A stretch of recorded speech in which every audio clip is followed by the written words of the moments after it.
partly a tough profession and an exercise, because basically we buy peace. We say, okay, let's not, in our neighboring policy, let's not fight. Georgia, Russia, let's build some schools, and let's promise that maybe you will be getting sort of EU passports and things like that. So quite hybrid approach. So the external service is also involved in the science and development. In the workshop lecture, we will dive into those articles in the treaties that gives the authority for the EU to do so. Well, and then the idea of this course in sort of the teaching technique, educational language, and this is your checklist. Am I on track on achieving, acquiring those intended learning outcomes? So it is about the status quo of development of countries in the context of poverty and economic. So that you can describe it in an essay, in a written exam. That you are able to describe the functioning in terms of LEOs, law of international organizations, in terms of goals, membership, decision-making procedure, dispute settlement mechanism, the arbitration organs that are out there, that who are they, who did establish them, how do they function, and the like. That you are able to draft parts of the instruments. And in a certain way, this course is unique, because we also will exercise the skill to draft clauses that are not binding. Normally, we lawyers think that everything we should do should be binding. Contract, the quality indication of a contract is that it results in contractual liability, not in not liability. But in complex issues, you exchange instruments that are deliberately not binding. And as a lawyer, we call it soft law, so it's influence, but not 100%. And that's a skill, and we will try to exercise it.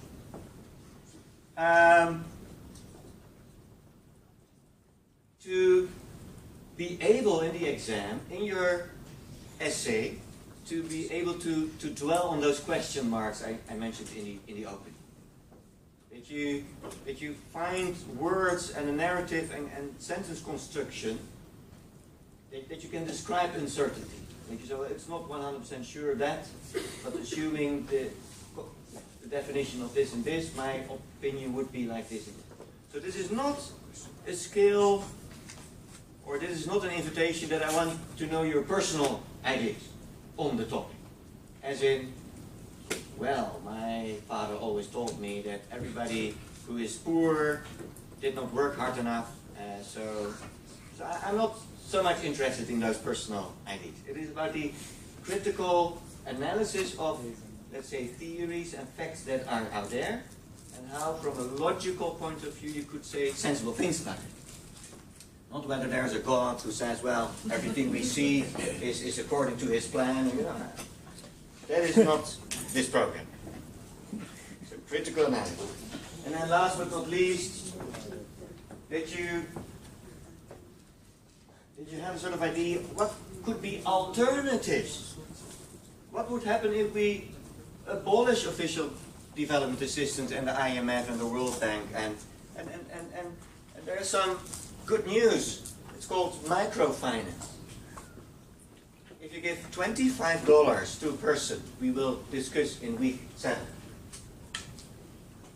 With $25, you can already make a huge change in the entrepreneurial life of an individual, who then is sort of empowered and gets out of poverty compared to the millions. So alternatives connected to our mission. And I mentioned that in 20 years, you have to come up with a solution. I'm with pension by then, and so my job is done, as Mr. Van Krieken told you in the beginning of the year.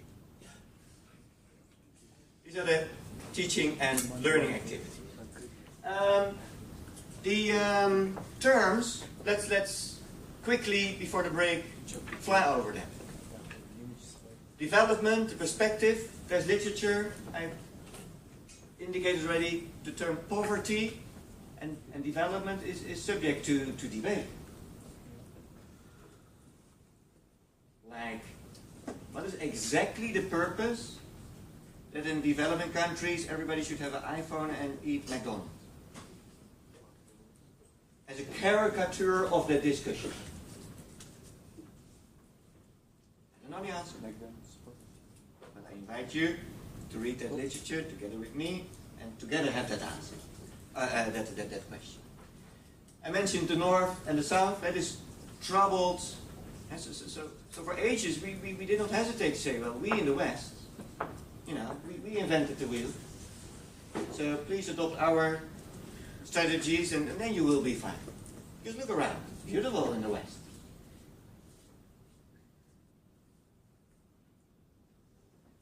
$23 million homeless people in the United States of America. It's wonderful in the West. And so forth. I don't have to tell you. The alternative world. The Organization for Economic Cooperation and Development. A Paris-based organization. And actually some interns in the Zoetermeer Panthea organization, business, were recruited by the OECD to render them advice. And we have, I believe, someone who went to Paris? No, not to Paris. You were in the Brussels group. Likewise. And so we do talk about topics that are immediately relevant in internships. And they are the club of formerly known as the rich countries, or formerly known as the West, EU, America, Canada, Australia, and a few others, donor countries. Poverty we discussed. And then in poverty, and I put this on your map, so to assist your reading over the weekend, how can we compare, let's say, your wealth? Because currency differ, and the dollar in one state is not the same as a dollar in another state. Prices differ. And they invented, the economists, the keyword called purchase power parity. So, with $1, how much can you purchase? And then you can compare that purchase power irrespective of the currency, the exchange rate. And then you can get to a sort of objective picture how well off people are in different parts of the globe where the circumstances are extremely different.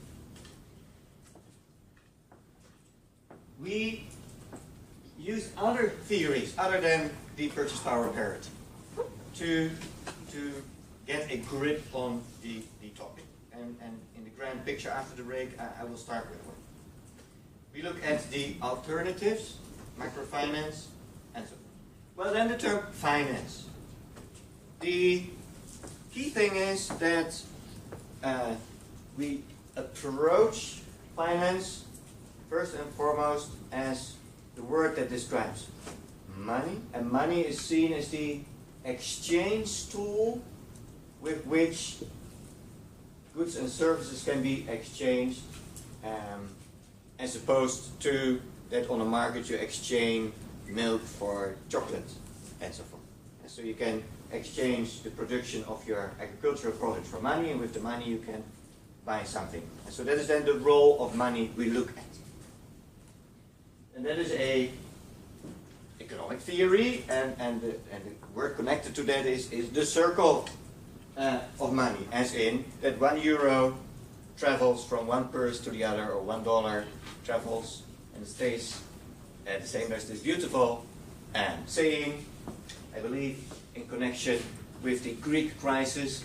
It was repeated in the newspaper, and it is that, well, I will tell you in a workshop later. And then the connection between finance and money and development is that everything you want to create as an infrastructure, as in education of people, costs money. So nothing is for free. So we take a down-to-earth perspective on development, as in that development can be achieved, whatever development is, but can be achieved with concrete investment in hospitals, in airports, in roads, in schools, in government buildings, in education of judges and prosecutors and report makers and accountants so that they know what corruption is and so forth. And so that is the link, the nexus between the two. This is not to say that there are alternative theories possible on development not involving money, but that money also represents something you can do. You can collect money, and the student body in the past and nowadays is also involved in projects to collect money, to donate to good causes. So that makes development very concrete, as opposed to pray or to dream or other tools that might be equally important for development, but that is less concrete in terms of education. The instrument or the tool that is mostly done is the tool of a loan. So most development is basically done on the basis of, well, I give you the money, but at a certain stage I want the money back. That's a very dominant instrument. So we will look at the legal product of the category regulation, subcategory contracting, subcategory loan contract. How does such a contract look like? Because most likely in your early beginnings of your career, you will make a few. And the good news is it's not so hard. In Introduction to Law and all kinds of other courses, you learn the ingredients. You remember year one? And so it's basically one line. Here's the money, please give it back with some interest. Dot. Signatures, done. But in finance and development, in international deals, it takes you 100 pages to get to the same point, and we will understand why. So it's an important one. But also the financial institutions. We will talk about the Bretton Woods structure. In the Second World War, the Allied nations realized that after this war we had to rebuild the globe. And they already had the implicit course finance and development. They said, oh, for that we need money. And to organize the global system of money, definition of money, how much money is there, because we all know what happens if you just print additional bills. And then in the Nazi Germany in the 30s, one bread was 3 billion Reichsmark. And that happens, it's called hyperinflation. If you just regard money as a piece of paper, and you say, well, we have a printing machine, so we can print money. And then you ruin your economy. And so funny enough, there's some control needed on the money. And then the Bretton Woods institutions called or named after a tiny resort in the state of New York of the United States of America, to a vacation where then those leaders met in 1944, and they created what we now know as the International Monetary Fund and the World Bank as a sort of global system to manage the whole concept of money. But also local banks. So your ING, your ABN, your Rabobank, your Credit Lyonnais, all your banks, they are involved in development projects and in microfinance. Finance as in official development assistance, also known as development aid and fundraising. So the taxpayers' money spent abroad. We will discuss. And then law.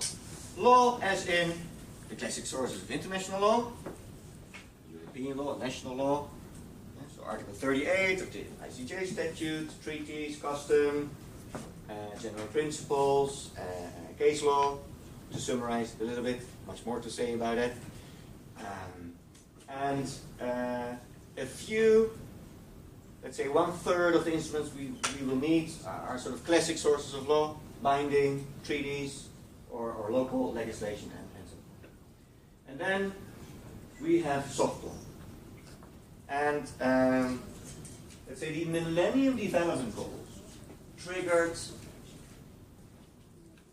thousands of billions of dollars and euros to be pumped in the economy in the last 40 years.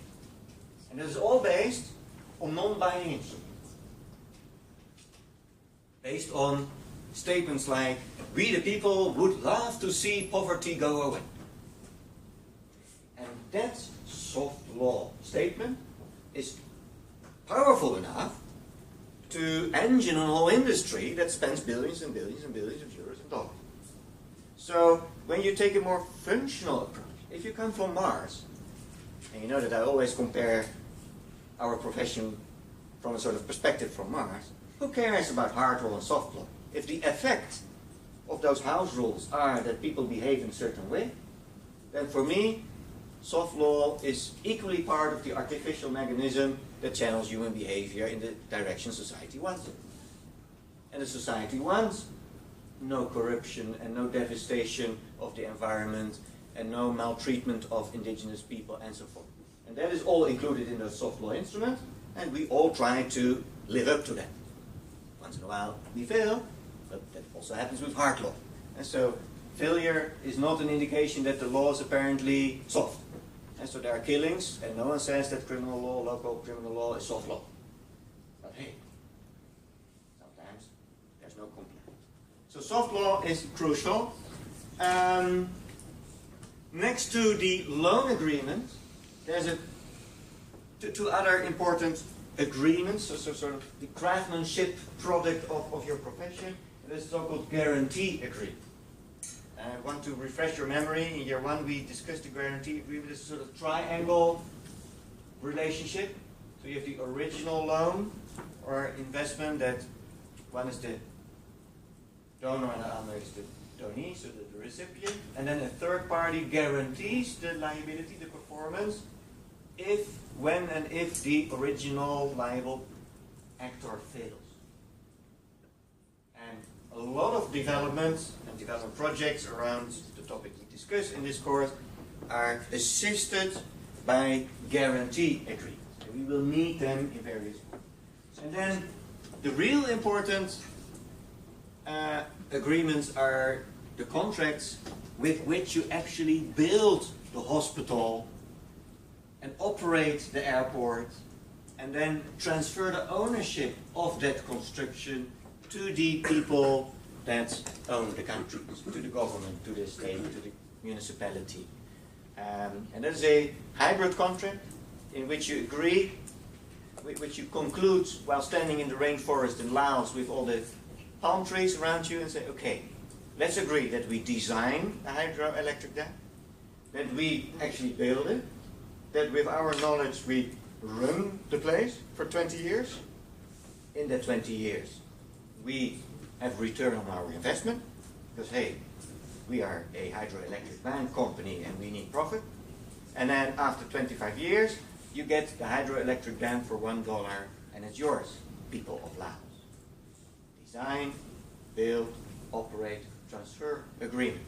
And those agreements come with various parts, and they can count up to 10,000 pages, and that is the type of work or the type of instrument where most likely you as a legal professional will be put on while in that industry to analyze the clauses, to make clauses, to amend the clauses, to advise on it, to analyze, to interpret the clauses, these type of typical legal professional work of jurists. Well, and then international, European/international finance and development. So the whole story is a little bit sort of cross-border, but as with most cross-border topics, ultimately there are only states with jurisdiction. There's no sort of EU territory or public international law territory. They're states. And what we try to do is, where possible, within free credit, to lead you to the national law aspects of finance and development. Because ultimately, the hydroelectric dam of the case of week 4 is in the People's Republic of Laos with Laos law. and workers will work in Laos and will be paid a salary in Laos. So how does the labor law look like in that country? So it's not that development projects are sort of UN protectorate or you know, it's just local. And that makes, let's say, the word international to be interpreted in between brackets. And then the term international investment law is basically the same topic but from a different perspective. And so for me, financing development is both sort of PIL specialization, commercial law specialization, and the word investment law is clearly from the corporate practice perspective. Because that sounds like investment, return on investment, money, profit. But we talk about the same dams and the same airports and the same roads and the same hospitals and the same schools. And then dispute settlement, a hot topic. Now that the EU is designing a contract with the United States of America for cross-border investment. So that basically there's a huge internal market. And then the topic of arbitration is a hot issue. Why? Because it's arbitration between a recipient state and a corporate investor. So not state-state, but state-corporate citizen. And that is a intriguing relationship. We know introduction to law, vertical, horizontal, and sort of diagonal. And that's complicated. Because who's then the boss? Are they the same? That's the topic of international arbitration. Well, one of the things I learned in my teacher's course is that you have to give students a break so that they can breathe, sometimes in combination with cigarette smoke and or coffee. So let's say 8 minutes back in this, and then I will tell you the outline. Thank you so far.